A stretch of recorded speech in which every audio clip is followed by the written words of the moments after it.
지금 그 세계의 모든 나라가 창의성 교육에 승부수를 던지고 있어요.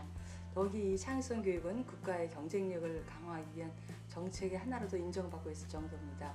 그래서 미국 같은 경우에는 그 국가혁신 2005라는 법안을 만들어서 창의성 교육을 강화하고 있고요. 유럽 같은 경우는 2009년도에 유럽 창의성과 혁신의 해로 선포할 정도로 지금 전 세계가 이 창의성 교육에 열을 올리고 있습니다.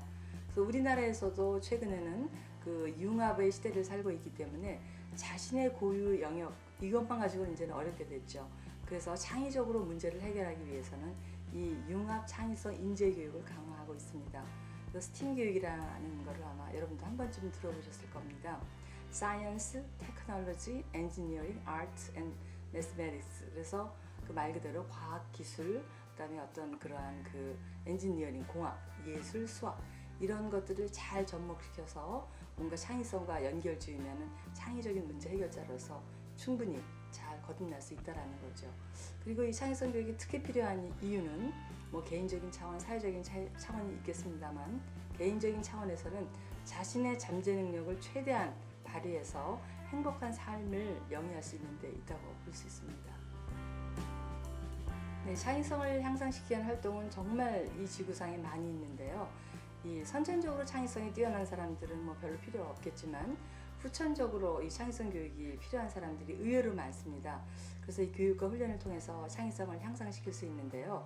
그 구체적으로 창의성을 구성하고 있는 하위 요인, 예를 들자면 민감성이라든가 상상력, 유창성, 융통성, 독창성, 정교성 이런 요인들을 그 중심으로 해서 키워줄 수 있는 활동이 있고요.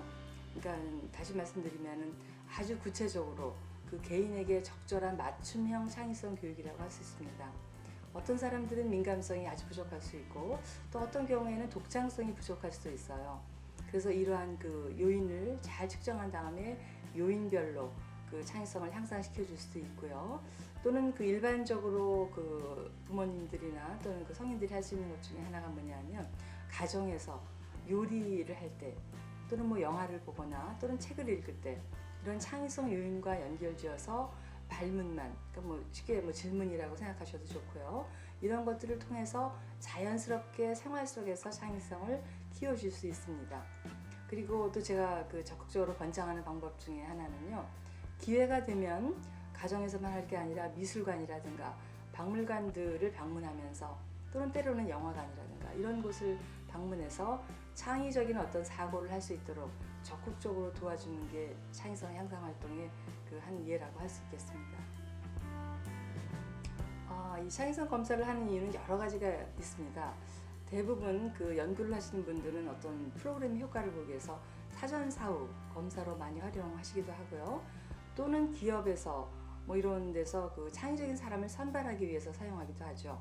그래서 연구라든가 뭐 선발할 때 쓰기도 하지만은 가장 중요한 이유는 그 아동들의 어떤 창의성을 측정을 해서 그러니까 현재 상태를 측정해 보는 거죠. 그런 다음에 일정 기간에 그 어떤 시간이 흐른 다음에 창의성이 어느 정도 증진했는가를 알아보는 데 있습니다.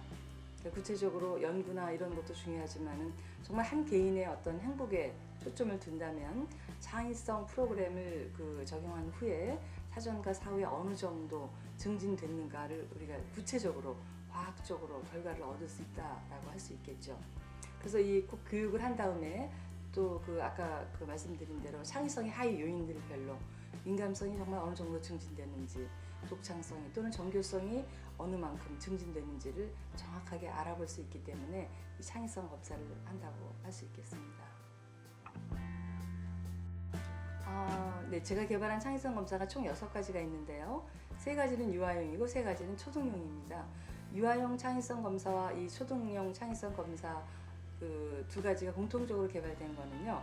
특성 검사와 도형 검사가 있는데요.